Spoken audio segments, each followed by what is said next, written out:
Çünki qışda yağışın altında, qarın altında, küləkdə dayanırıq, çox çətinliklər törədir. Avtobus gələndə arxaya çəkilirik, qabağa gedir. Bu da həyat üçün təhlükəlidir. Nəinki heç üstü bağlı, heç oturmağa skameyka yoxdur ki, bir yaşlı qadın, uşaqlar gözləyib oturmağa bir yer də yoxdur. Paytaxtın Nəsimi rayonu Moskva prospekti 76 Şamaxinka deyilən ərazinin yaxınlığında hər gün minlərlə insan sözü gedən ərazidə dayanacağın olmamasından əziyyət çəkir.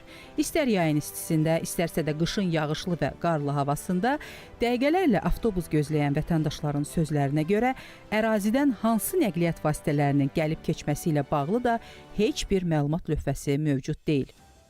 Yağış yağır, qar yağır, altında dayanmağa bir şeyimiz yoxdur. Yağış yağır, üstümüz başımız ıslanır. Onlar olsa daha yaxşı olar da. Yayda tutaq gün vurur, problem yaradır. Payızda, qışda yağış qar olanda problem yaradır. Olsa yaxşıdır. Biraz da xaoslandı belə avtobuslar elə. Qalmışıq yollarda, boylanırıq ki, minəcəyimiz nömrə gəlirmi? Əlbəttə ki, dayanıcılıq yaradılmalıdır. Çünki qışda yağışın altında, qarın altında, küləkdə dayanırıq, çox çətinliklər törədir. Yağışda hara gedib islanacaqlar, narahat olacaqlar. Hətta avtobus gələndə arxaya çəkilirik, qabağa gedir. Bu da həyat üçün təhlükəlidir. Yağışdan, havadan, soyuqdan qorumaq üçün uşaqlı, yaşlı qadınlar olur. Onları fikirləşmək lazımdır ki, bunlar gözləməyə, oturmağa, nəinki heç üstü bağlı, heç oturmağa skameyka yoxdur ki, bir yaşlı qadın, uşaqlar gözləyib oturmağa bir yer də yoxdur ki, aslında marşrut gələnə qədər gözləsin.